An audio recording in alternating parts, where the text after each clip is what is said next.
ओम। श्री योग वशिष्ठ महारामायण वैराग्य प्रकरण 18वां सर्ग 11वां श्लोक। श्री रामवाच। मांस स्नायु अस्थिवलिते शरीर पटहे अदृढ़े मार्जारवत अहम तात तिष्ठामि यत्र गतध्वनौ। राम जी कहते हैं कि हे तात, मांस स्नायु अस्थिवलिते, मांस नाड़ी तंत्र और शरीर आदि से लिपटा हुआ यह जो शरीर रूपी नगाड़ा है, उसमें मैं एक बिल्ली के समान बैठा हुआ हूँ और यह नगाड़ा अत्यंत अदृढ़ है, कभी भी नष्ट हो जाने वाला है। और यहाँ बैठकर मैं ध्वनि से रहित हूँ। गत ध्वनो, ध्वनि का अर्थ होता है कि यहाँ से मैं बैठकर किसी को पुकार नहीं पा रहा हूँ कि जो मुझे यहाँ से बाहर निकाल ले। उसी ध्वनि को चाहे आप वेद शास्त्रों का उपदेश कह लो या गुरुजनों का वाक्य कह लो। संसार अरण्य संरूढ़ो बिलसत चित्त मर्कटः चिंता मंजरिताकारो दीर्घ दुख गुण क्षतः। राम जी कहते हैं कि यहाँ देह रूपी जगत, यह देह रूपी पाकड़ का वृक्ष जगत रूपी वन में उत्पन्न हुआ है। संसार अरण्य संरूढ़ो, यानी संसार रूपी जंगल में यह देह रूपी वृक्ष है। विलसत चित्त मरकटा, और चित्त रूपी जो बंदर है वो इस पर यत्र तत्र उछलता कूदता रहता है। चिंता मंजरिता कारो, और चिंता रूपी मंजरी इस वृक्ष पर लगी हुई है। तो चिंता रूपी मंजरी है तो मंजरी आके जा करके फल में परिणत होती है। तो उस फल का क्या नाम है? दीर्घ दुख गुण क्षतः। दुख रूपी फल लगेगा और वह फल किसी को पोषित करने वाला नहीं है। बोले घुरे जैसा फल है कि वह फल जहाँ लगता है उस जगह को नष्ट कर डालता है। ऐसे ही दुख रूपी गुण इस शरीर में लगा हुआ है जिससे मैं अत्यंत पीड़ित हूँ। तृष्णा भुजंग मीह गेहम कोप काक कृतालय स्मित पुण्योदम श्रीमान शुभाशुभ महाफल। भगवान कहते हैं कि यह जो तृष्णा रूपी सर्पिणी है वह इस देह रूपी घर में निवास करती है। यानी इस तृष्णा को आप कोई पवित्र वस्तु मत समझिए, यह सर्पिणी के समान है। अरे भैया, जिसमें रहती है उसी को नष्ट करती है। जैसे सांप को तुम अपनी जेब में रख लो तो क्या तुमसे प्रेम करने लग जाएगा? कभी तुमने दबा दिया तो काट लेगा, तुम्हारी मृत्यु कर देगा।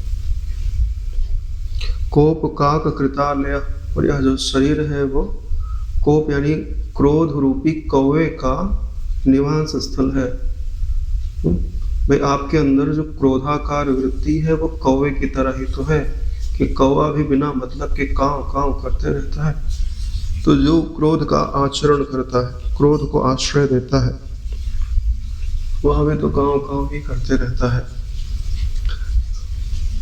और इसमें कुछ अच्छी चीजें भी हैं। वो क्या है? स्मित पुण्योदमा, और जब कभी ये इसे पवित्र ज्ञान की प्राप्ति होती है तब कुछ पुण्य आदि करता है तो वह उससे थोड़े काल के लिए प्रसन्न भी होता है, श्रीमान भी होता है।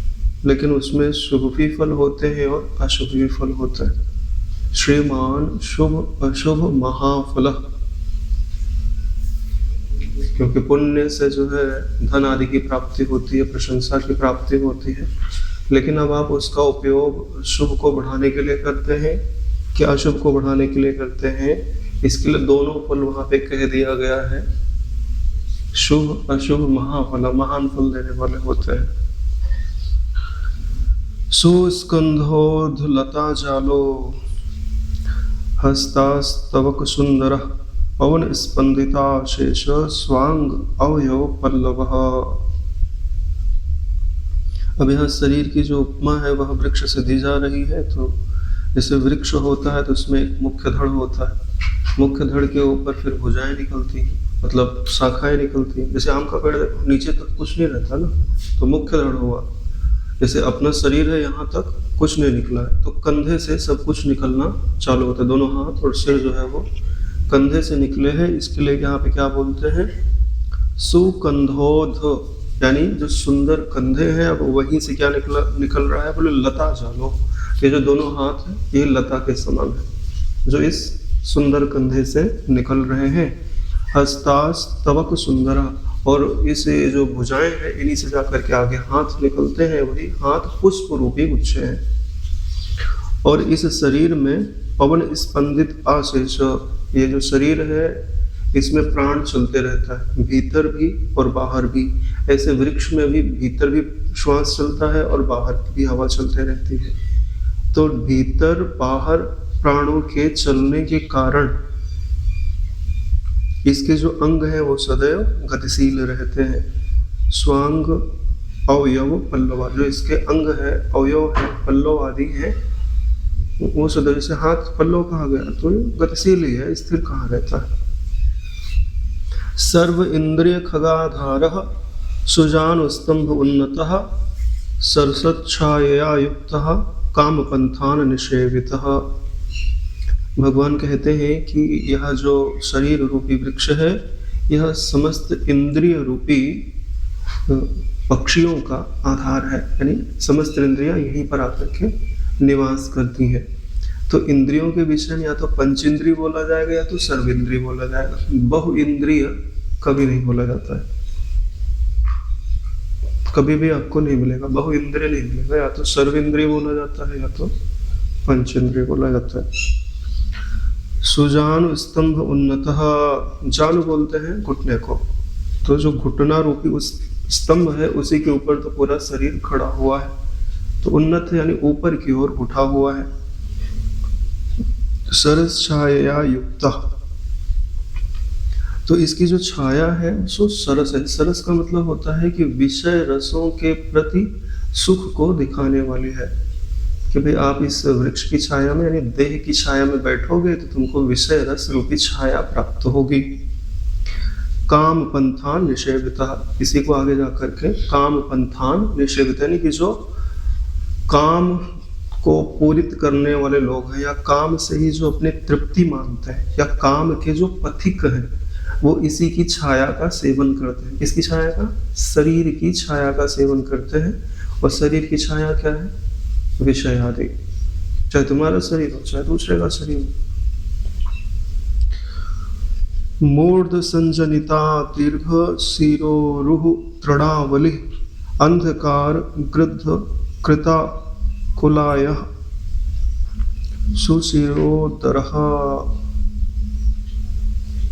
आगे कहते हैं कि सिर में उगे हुए लंबे केस ही उसकी जटा है।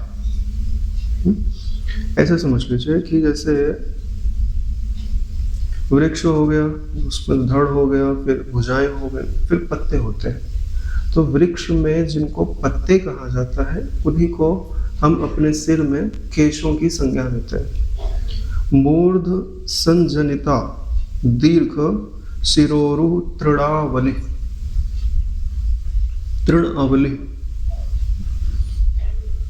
यानी सिर पे ही लगे हुए, ज्यादातर बाल तो सिर पे ही है, बाकी तो छोटे छोटे रोमकूप आदि होता है।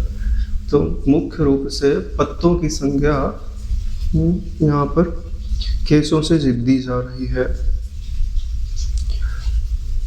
अहंकार गिद्ध कृत कुलाय सुशिरोदर, तो यहाँ पर अहंकार रूपी गिद्ध इस वृक्ष पर निवास करता है, वह भी एक बड़े खाली यानी कि जगह जिसमें ज्यादा हो ऐसे घोंसले को बना करके।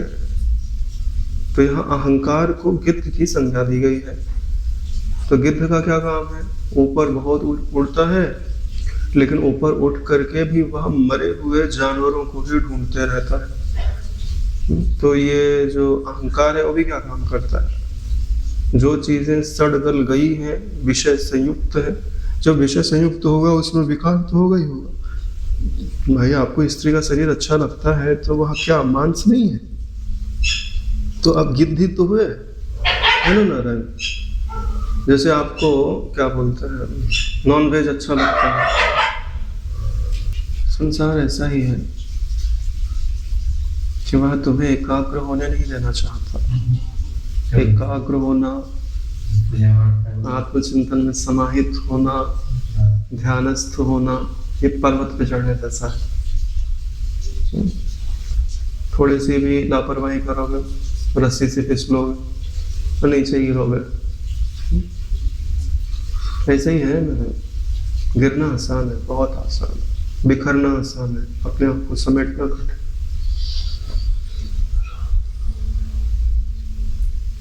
हाँ, तो देह में ये अहंकार रूपी गिद्ध रहता ही नहीं है, बड़ा भारी घोंसला बना के रखा है।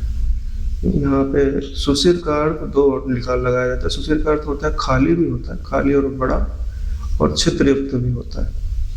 तो घोंसले में दोनों चीजें होती है, अंदर में जगह भी होती है और उसमें हवा आदि आने के लिए तो तिनकों का ही तो बनाते हैं।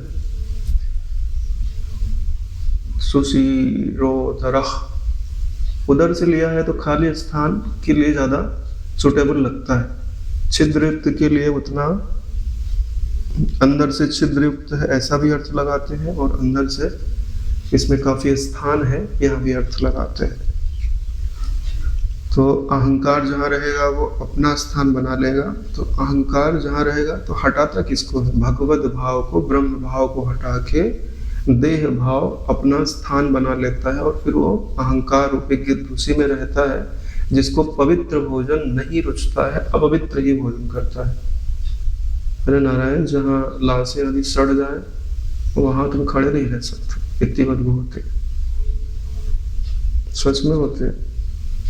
एक बार चूहा मर गया था, हमने सोचा इसको फेंक देते हैं, मास्क नहीं लगाया मैंने, तो उसकी जो स्मेल है ना, इतनी ज्यादा दिमाग को याद हो गई है कि अगर मैं अभी याद कर लूँ तो मेरी उल्टी हो जाएगी।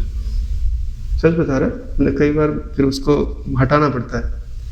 कोई मतलब कुछ और चिंतन करे, जैसे बापू जी ने बोलते हैं कि सूर्य का दर्शन कर लो, ऐसे पवित्र चीजों को बलात् याद करना पड़ता है। अगर अभी मैं याद कर लूँ ना तो ये पता नहीं दिमाग में उसको कैसा कैच करके रखा हुआ है कि एकदम वही फील शरीर में वही चीजें अपने आप चालू हो जाएंगे, प्रत्यक्ष हो जाता है। ये एकाग्रता का दुष्परिणाम है, इसको बोलते हैं दुष्परिणाम। किसी चीज को पकड़ती है ना, बहुत अच्छी तरीके से पकड़ती है, और यही कारण है ज्यादा जिस दिन जब ध्यान करो उस दिन क्रोध भी ज्यादा आता है। हाँ, ब्रह्म भाव पक्का हो गया तो उसकी बात नहीं है। पहले मैंने ऐसा अनुभव किया, जिस दिन खूब अच्छा जब ध्यान हो, थोड़ा भी इधर उधर कुछ हो ना तो गुस्सा भी बहुत आता। अब तो ऐसा नहीं है, अब तो चलो सब हरिओम तत्सत हो गया। फिर भी आने को तो आ ही सकता है, आएगा तो जाएगा, करने क्या, अपन तो रहने वाला है।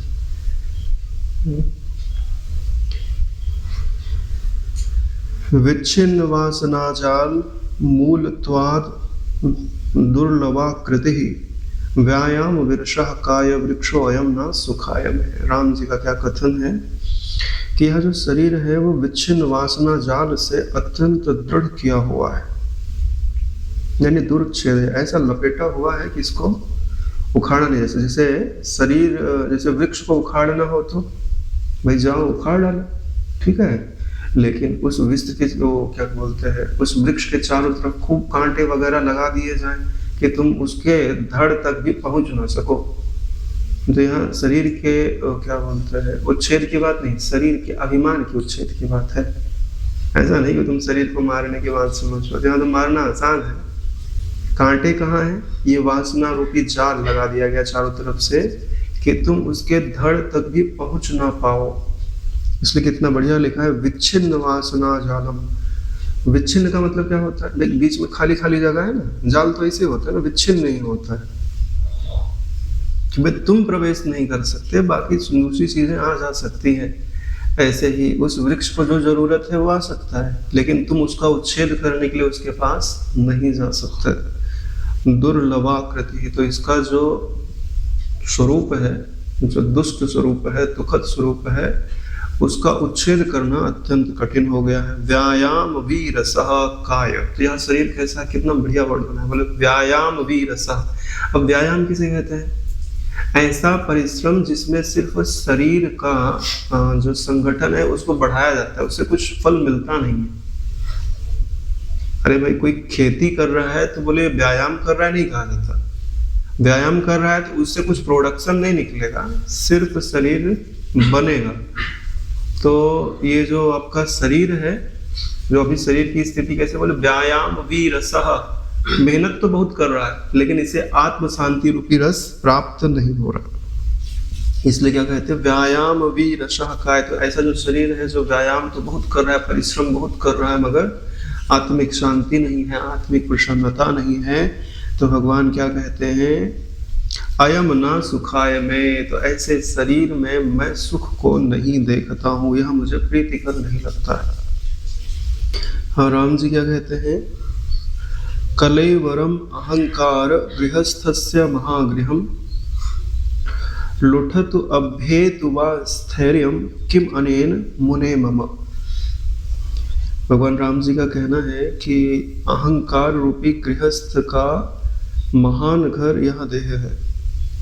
कलेवर, कलेर का मतलब होता है, कलेवर मतलब शरीर होता है। तो यह जो अहंकार रूपी गृहस्थ है उसका शरीर ही महाघर है। लुठत अभ्येतु, शरीर, यह जो शरीर है वो उसका समय पूरा हो जाए और वो धरती पे गिर पड़े और वो मर जाए, बदल जाए मतलब मर जाए, शरीर पे गिर के मर जाए या बहुत काल तक रहे, वाह यानी यहाँ स्थैर्य माने बहुत काल तक रहे, किम अनेन, इससे मुझे क्या लाभ है। क्यों? क्योंकि ये अहंकार का घर है, मेरा घर नहीं है। कितना बढ़िया वर्ड लिखा है ना, कलेवरम अहंकार गृहस्थस्य महागृहम। यह जो अहंकार रूपी कलेवर है, शरीर है, या अहंकार की जो अभिव्यक्ति है, यह गृहस्थस्य महागृहम, जो इस गृह में रहता है, यानी अहंकार ही तो रहता है, बोले उसी का यह घर है। तो एक तरह से अभी जो शरीर है, अज्ञानी का जो शरीर है, वो अहंकार का ही तो घर है। तो उसका घर चाहे आज गिर जाए चाहे बहुत दिनों तक रहे, उससे मुझे क्या लाभ है। भाई मेरा होता तब तो मैं उसकी बात करता। पंक्ति बद्धे इंद्रिय पशुम वलत तृष्णा गृहांगनम राग रंजित सर्वांगम ना इष्टम देह गृहम मम। अब इसमें जो आता है ना इष्टम देह गृहम मम, तो आगे के कम से कम 10-12 श्लोकों में यह टैग लाइन रहेगी। अंत में यही कहा जाएगा कि ना इष्ट देह गृहम मम, तो यह जो देह रूपी घर है वह मुझे इष्ट नहीं है, यानी मैं उसे प्राप्त करना नहीं चाहता या मुझे सुखदायक नहीं दिखाई देता है। अब सुखदायक क्यों नहीं दिखाई देता है? एक तो जितनी भी उपमाएं दी जाएंगी वो घर से मिलती जुलती होंगी और उसमें उनका कुछ न कुछ दोष दिखाई देता होगा। तो यहाँ पे क्या क्या चीजें बताई जा रही है, पंक्तिबद्ध इंद्रिय पशुम, इस देह रूपी अहंकार के घर में इंद्रिय रूपी पशु पंक्तिबद्ध होके खड़े हैं। तो यह जो इंद्रियां हैं वो पशु के समान है। तो पशु क्या काम करता है, जैसा उसका मालिक कहेगा, जैसे बैल है तो जोतने के लिए ले जाए, तो अहंकार ही इन इंद्रिय रूपी पशुओं को अपने लिए उपयोग में लाता है। वो अगर अच्छा है तो धार्मिक प्रवृत्ति करेगा और विषय लोलुप है तो अधार्मिक प्रवृत्ति में लगा रहेगा। वलत तृष्णा गृहांगनम, तृष्णा रूपी गृह स्वामिनी बारंबार यत्र तत्र भ्रमण कर रही है। वलत यानी यत्र तत्र घूमना, तृष्णा गृह अंगनम, अंगना का अर्थ समझते ही स्त्री होता है, सुंदर स्त्री को अंगना बोलते हैं। तो इंद्रिय रूपी पशु खड़े हैं और उनकी जो स्वामिनी है वो है तृष्णा, वो इधर उधर घूम रही कि कौन से जानवर को कहाँ लगाना है।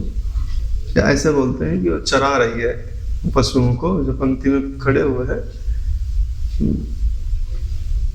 राग रंजित सर्वांगम। तो यह जो तृष्णा है उसके जो सारे अंग हैं या शरीर के जो सारे अंग हैं वो कैसे हैं, बोले राग रंजित है।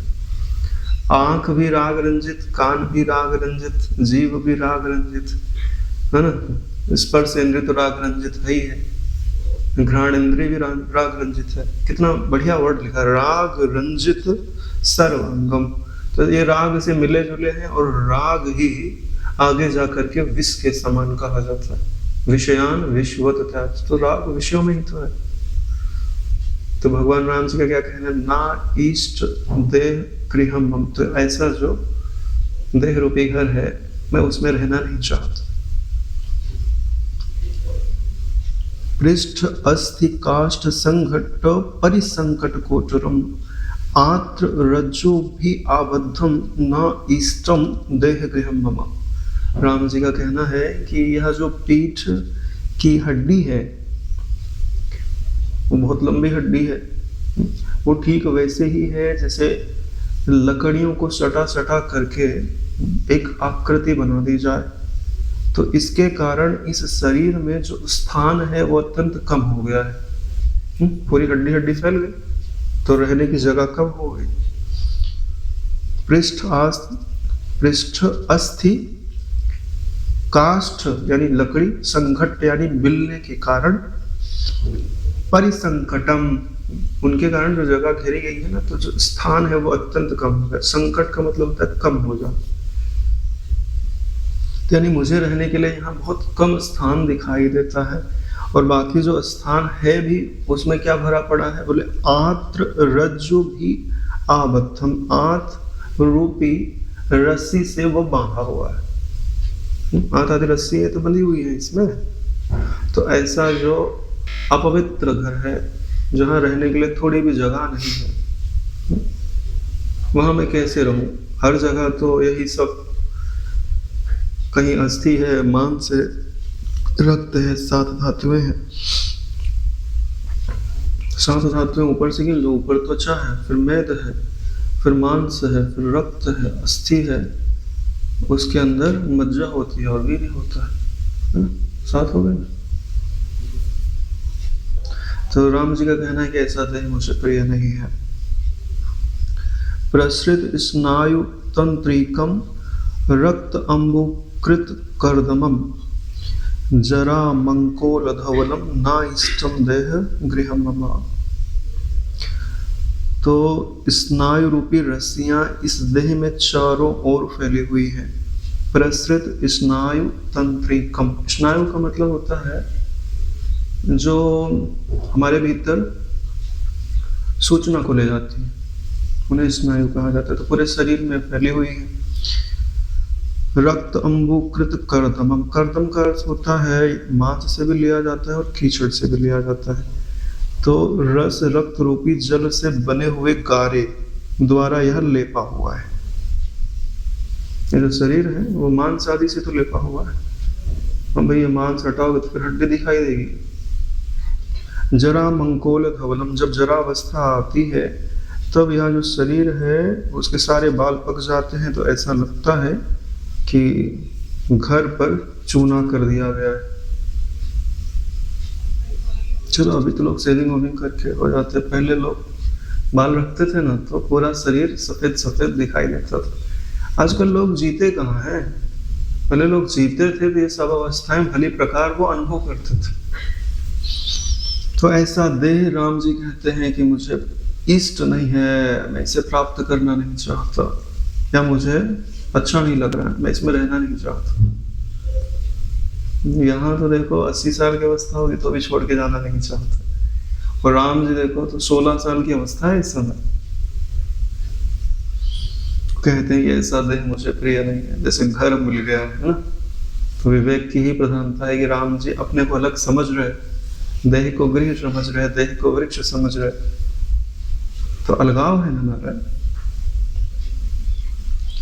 चित्त वृत्य कृत अनंत चेष्टा वष्ट ध संस्थिति मिथ्या मोह महास्थूणम न इष्टम देह गृहम मम। चित्त रूपी सेवकों ने अनंत चेष्टाओं द्वारा इस देह की स्थिति इतनी दृढ़ कर रखी है कि यह गिर नहीं सकता। भृत्य का मतलब होता है नौकर। चित्त भृत्य कृत अनंत चेष्टार्थ संस्थिते, चित्त ने इस देह को ही स्थिर करने के लिए अनेक या अनंत चिंतन किए हुए। और इसकी स्थिति स्थिर करने का मतलब क्या होता है? इसमें अहम पना करना कि यही मैं हूं, क्योंकि मेरा तो छूट जाता है, मैं कभी छूटता नहीं। तो देह को स्थिर करने के लिए इसमें आत्म भावना करनी पड़ती है, और वो आत्म भावना कौन करता है? चित्त। यही मैं हूं, चिंतन के द्वारा बार बार दोहरा दोहरा के उसको स्थिर कर दिया है।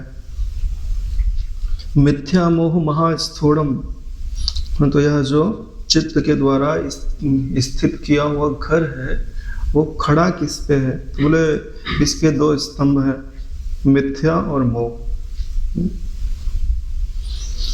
मिथ्या मोह इसके महास्तंभ है। यह देह रूपी गृह मुझे प्रीति कर रही है।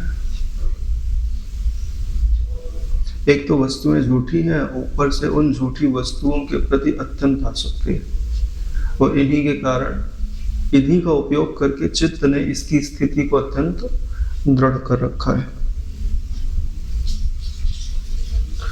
दुख अर्भक कृता क्रंदम सुख साया मनोरमम दुरीहा दग्ध आसेकम न इष्टम देह गृहम मम।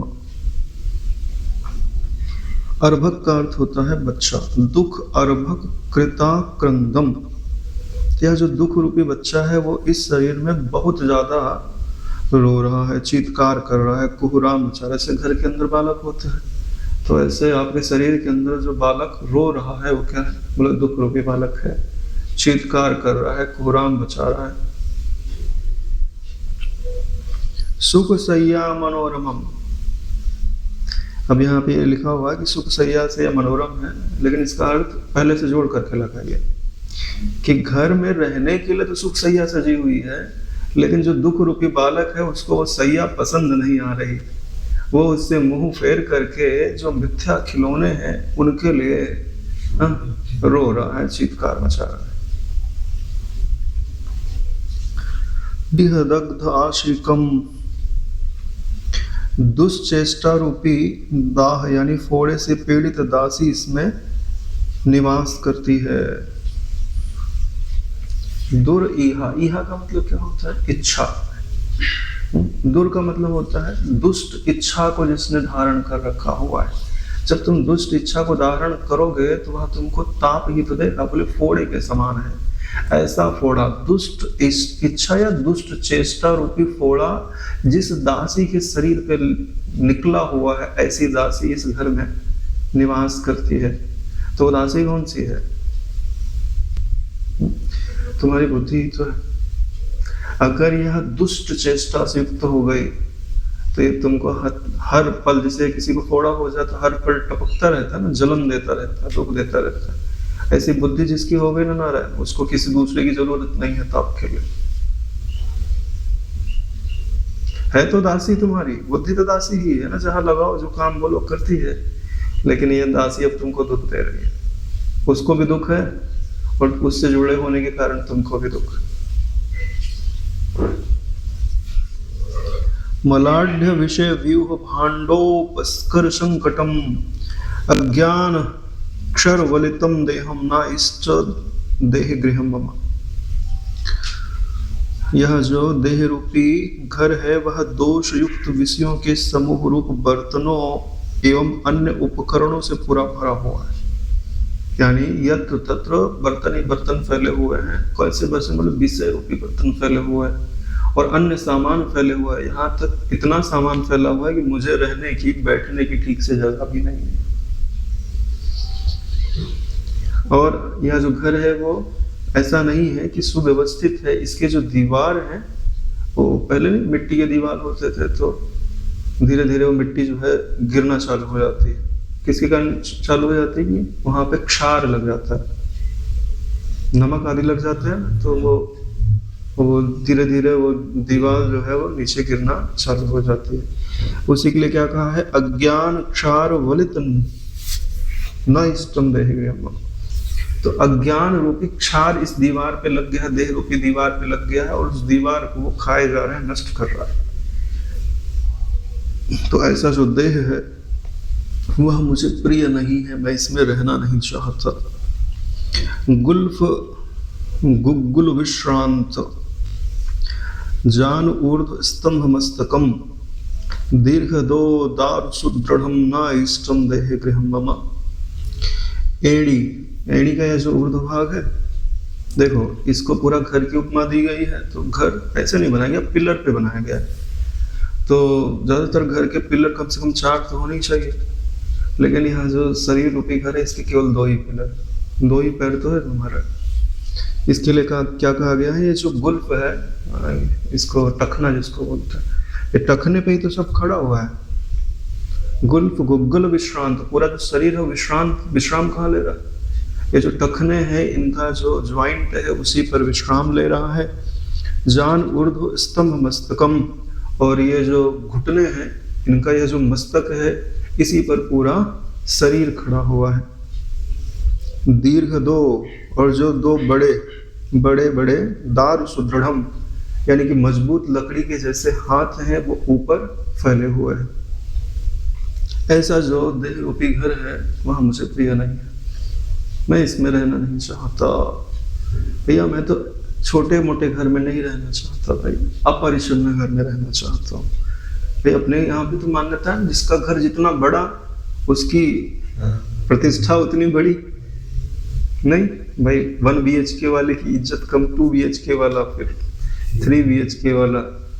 हाँ, फिर बोले भाई हवेली है इनके पास, तो उससे बड़ी वही पूरी पृथ्वी का राज्य है।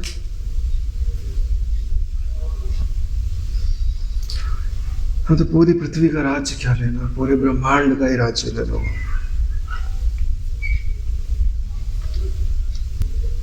प्रगटाक्ष गवाक्षान्तः क्रीडत प्रज्ञा गृहांगनम चिंता दुहित्रिकम ब्रह्मन न इष्टम देह गृहम मम। राम जी कहते हैं कि हे ब्राह्मण, प्रगटाक्ष का मतलब होता है ये जो ज्ञान इंद्रियां, अक्ष का मतलब होता है नेत्र, प्रगट का मतलब होता है, प्रगटाक्ष बोल दिया तो इसमें सारी ज्ञान इंद्रियां हैं, 5 ज्ञान इंद्रियां। गवाक्ष का मतलब होता है खिड़की। तो एक तरह से यह जो ज्ञान इंद्रियां हैं वो जो शरीर में बैठा है उसके लिए खिड़की के जैसे है, कि वो इन खिड़की के माध्यम से ही बाहर का दृश्य का इनको करता है। वही बात यहाँ बताई गई है कि प्रगटाक्ष गवाक्षान्तः, खिड़की पे बैठ कर बाहर का जो दृश्य है उसको यह ज्ञान इंद्रियां से वह देखता है। कौन देखता है? जो भीतर प्रज्ञा रूपी मालिकिन बैठी है उसको देख रही है और उसी से खेल रही है। क्रीडत प्रज्ञा गृहांगनम, जो इस घर की अंगना है कौन है? बुद्धि।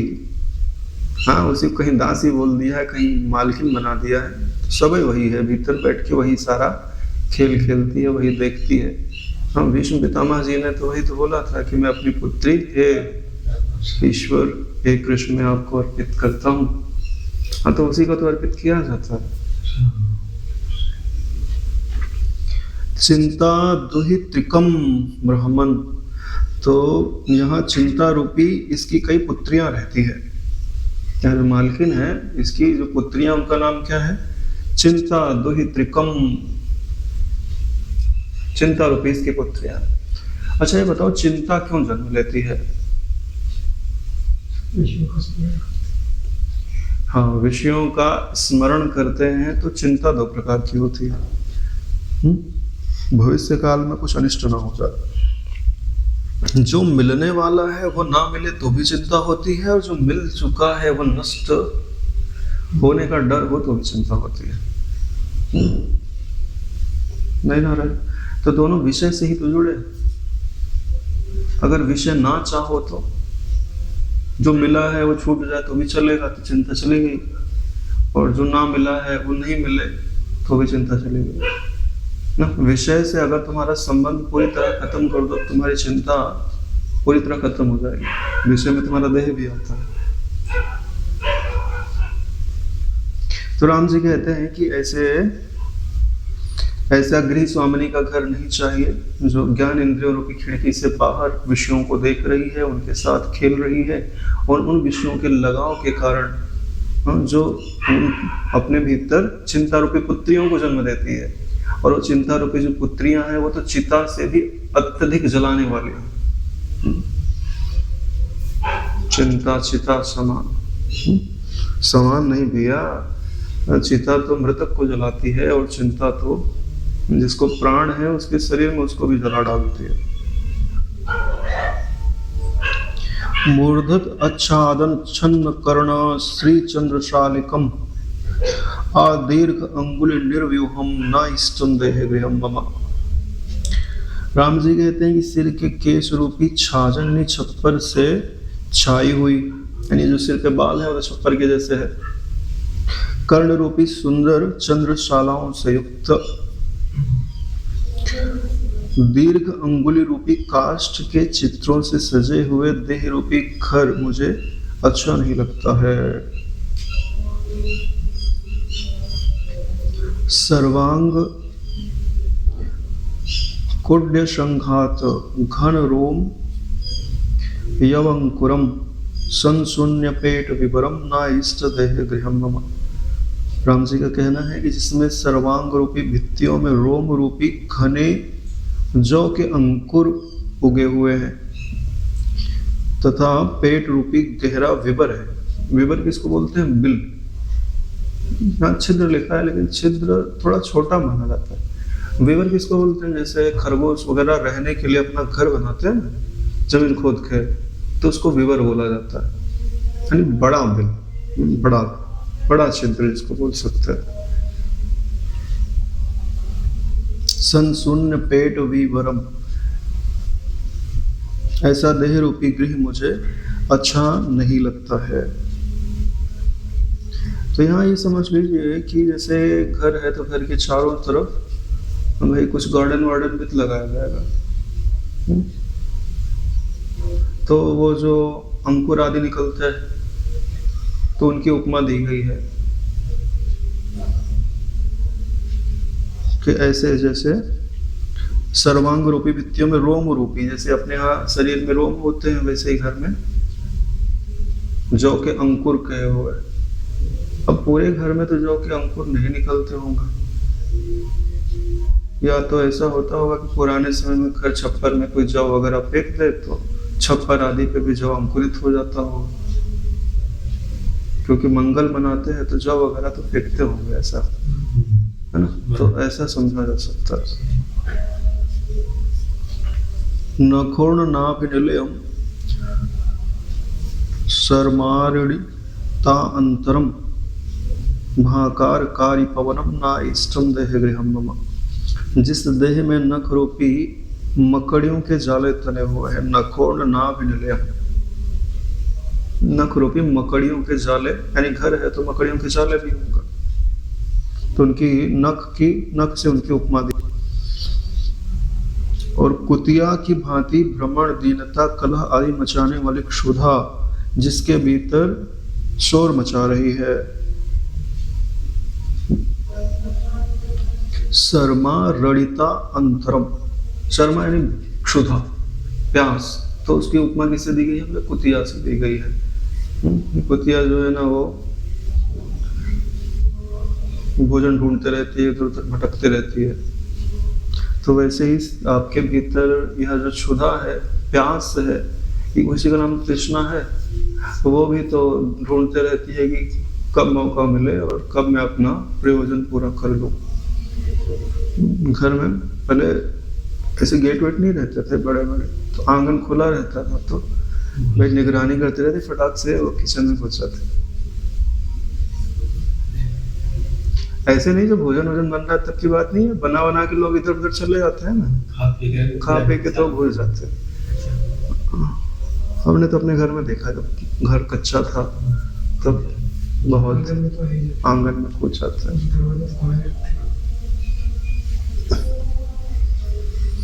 रात आदि के समय तो कुछ ज्यादा ही घुस जाता है।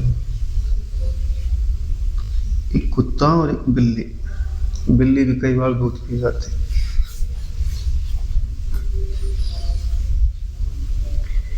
हाँ, तो राम जी का कहना है कि यह जो शरीर है भाकारकारी पवनम, तो उसमें जो सांस चलता है वो तो भाकार शब्द से बाहर जा रहा है, भीतर आ रहा है। ऐसे समझ लो, रात में जो सोते हैं ना, खर्राटे लेते हैं, वही राम जी ने सुना होगा, तभी भाकार शब्द लिखा हुआ है।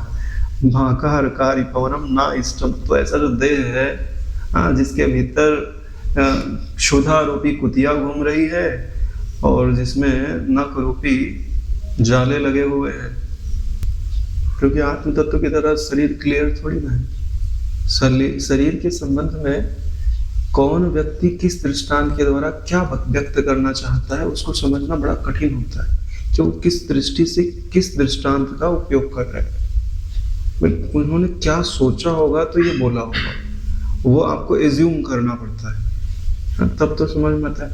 आत्म तत्व तो मतलब इतना बड़ा है कि किधर से भी पकड़ो पकड़ में आ जाता है, लेकिन अगर किसी वस्तु का वर्णन करना हो ना, तो वो जल्दी से उस दृष्टि को आप नहीं पकड़ पाते जिस दृष्टि से बोलने वाले ने बोला है।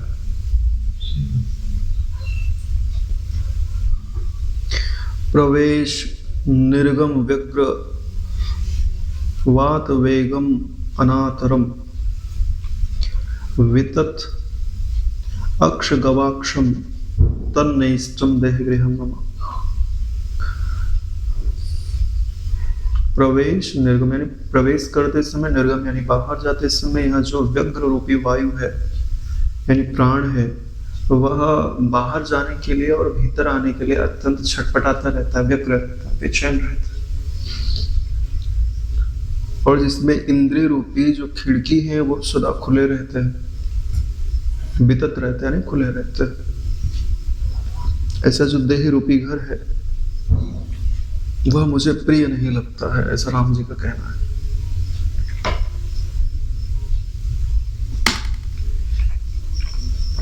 भाई जिसकी खिड़की आदि हमेशा खुली ही रहती है तो कचरा भी तो आता होगा। जब चाहूं मैं खोलूं, जब चाहूं मैं बंद कर दूं, तब तो उस घर का मतलब होता है। तुमने ऐसी खिड़की बना दी जो हमेशा खुली रहे, तो ठंडी में तो आदमी परेशान हो जाएगा ना रहे।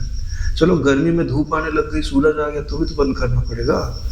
तो ये चीजें होनी चाहिए कि यह जो ज्ञान इंद्रिय रूपी खिड़कियां हैं, जब चाहो तुम इन्हें खोल सको और जब चाहो तुम इन्हें बंद कर सको। बात समझ में आ रही है? इसी को बोलते हैं जब चाहो तुम समाधिस्थ हो सको और जब चाहो तुम अपने चित्त को स्फुरित कर दो। यानी चित्त का स्फुरन और विस्फुरन वह तुम्हारे हाथ में होना चाहिए, तो तुम स्वतंत्र हो। नहीं तो घर तुम्हारे लिए थोड़ी है, फिर तुम घर के लिए हो गए। जैसे कोई मालिक हो, अपने नौकर को बोले भाई घर में कुछ छूना मत, तो रहना यहाँ पे। हाँ, तो नौकर है ना कि घर को डिस्टर्ब नहीं कर सकता, घर को खाली घर की सेवा कर रहा है। फिर घर को तुम अपने अनुकूल चेंज कर सको तो फिर घर तुम्हारे लिए है, और तुम अपने आप को घर के लिए चेंज करते रहो तो तुम घर के लिए हो। ऐसे देह हमारे लिए नहीं है, अभी हम देह के लिए हो गए। ऐसे नहीं हो गया, ऐसे ही हो गया है ना। जिह्वा मर्कटिकाक्रांत वदन द्वार भीषणम दृष्ट दंत अस्थि शकलम नाइष्टम देह गृहम मम।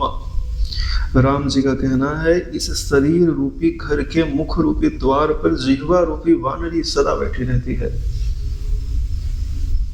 वानरी से क्या उपमा दी गई है? क्योंकि जो बंदरी होती है ना अत्यंत चंचल होती है, तो जीभ पे जाके बैठी यानी कुछ भी बोल देगी।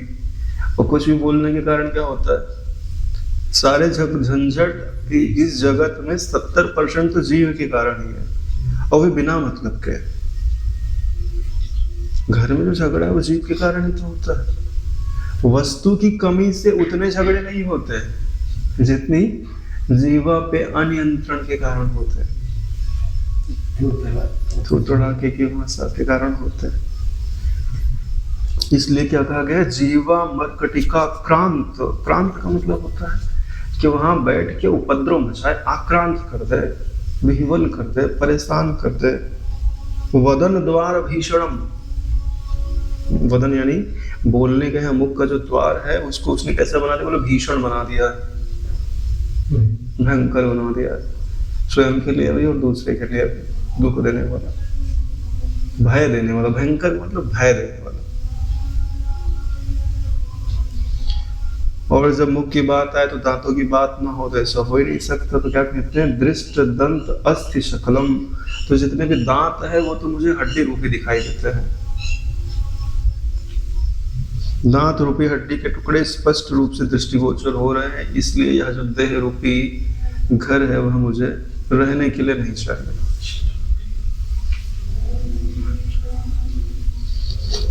त्वक सुधाले पम शृणम यंत्र संचार चंचलम मनः सदा खुनोत खातम ना इष्टम देह गृहम मम। त्वक रूपी यानी त्वचा रूपी चूने के लेप सदृश स्निग्ध,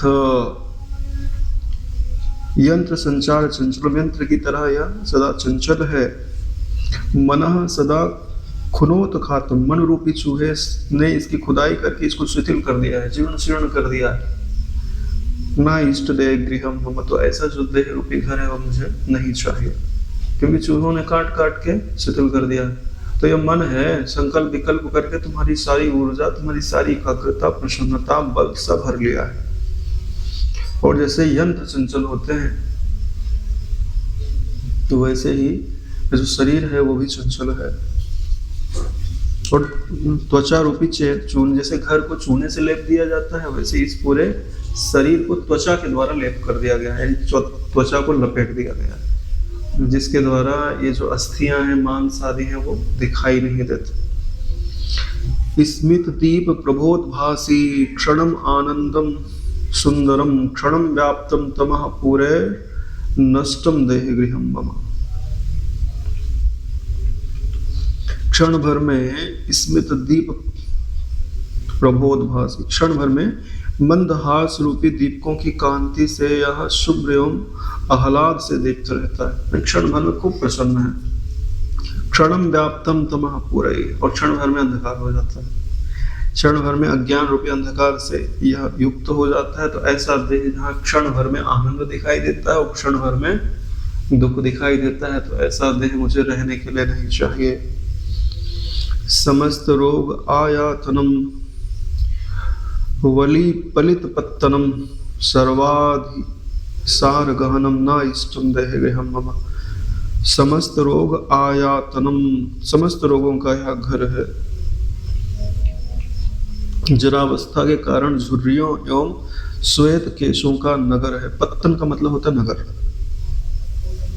पलित मतलब समझते हैं, अंगम गलितम पलितम मुंडम। पलित मतलब जो क्या बोलते हैं, केशों का सफेद हो जाना। वलित का अर्थ होता है, वली का अर्थ होता है झुर्रियां हो जाना। तो ये जिसपे झुर्री पड़ गई है, जिसके केस जो है सफेद हो गए हैं, जहाँ समस्त रोग आकर के अपना घर बनाते हैं, सिर्फ रोग ही नहीं आते, सर्व आधि सार गहनम, गहन यानी घनीभूत, जहाँ पर मानसिक रोग भी है, चिंताएं भी हैं, शोक भी है, ऐसा जिस देह में इन सब का निवास स्थान है, वह देह मुझे रहने के लिए नहीं चाहिए।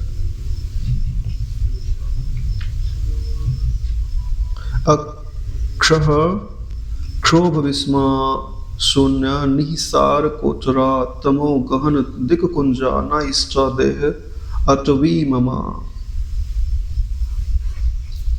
राम जी का कहना है कि घने अंधकार से युक्त तमो गहन दिक कुंजा,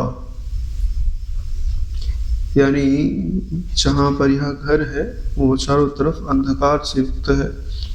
अंधकार से युक्त नहीं है, वहां दिशाओं में अनेक घनी झाड़ियां भी हैं कि आना जाना वहां से अत्यंत मुश्किल है, और अनेक गुफाओं से यह युक्त है, और वहां पर देह इंद्रिय रूपी भालुओं के भ्रमण से अति भयावह है। और ऐसा होने पर भी निसार कोटरा यानी सारहीन है, यहाँ रह करके कुछ विशेष वस्तु प्राप्त हो जाए ऐसी बात नहीं है। तो ऐसा जो शरीर रूपी स्थान है, घर लिखा हुआ है, अटवी मतलब घर, महल,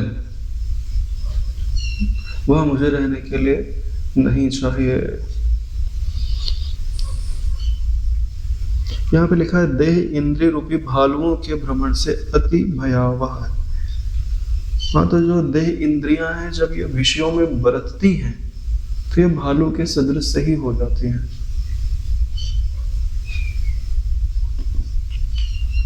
क्षोभ विषमा लिखा हुआ है कि यानी अगर भालू बरतता है, घूमता है, तो जहां जाएगा वहां क्षोभित उत्पन्न करेगा। जैसे उसको फल वल चाहिए तो पेड़ को पकड़ के हिलाएगा, नहीं तो चढ़ जाता है पेड़ पे। ऐसा बोलते ही भालू उल्टा चढ़ता है पेड़ पे, है ना। हाँ, तो ये इंद्रियां भी उल्टी ही तो चढ़ती हैं। घर इधर है, जा उधर रही है। नहीं, अरे सुख इधर है, जिधर है उधर मुंह इधर कर लिया और जा उधर है। जाना किधर है और जा किधर है, इसीलिए इसको भालू की उपमा दी गई है नारायण। तो राम जी का कहना है कि ऐसा जो अपवित्र शरीर है, दुखड़ों का शरीर है, वह मुझे नहीं चाहिए। नहीं चाहिए का मतलब होता है प्रिय नहीं है, यानी इसमें रह करके मैं सुखी नहीं हूँ। इसके द्वारा कुछ परम वस्तु प्राप्त की जानी हो, वो प्राप्त हो जाए तो फिर ये सारे दोष जो है फिर वो गुण में बदल जाता है, अपवित्रता पवित्रता में बदल जाती है। ठीक है नारायण, आज ही विश्राम लेते हैं, एक दिन और लगेगा सर पूरा होने में। ओम कायेन वाचा मनसेन्द्रियर्वा करोमि यद्यत् सकलं परस्मै श्री सद्गुरुवे समर्पयामि।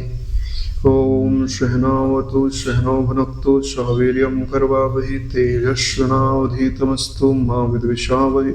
ओम शांति शांति शांति। श्री सद्गुरुदेव भगवान की जय।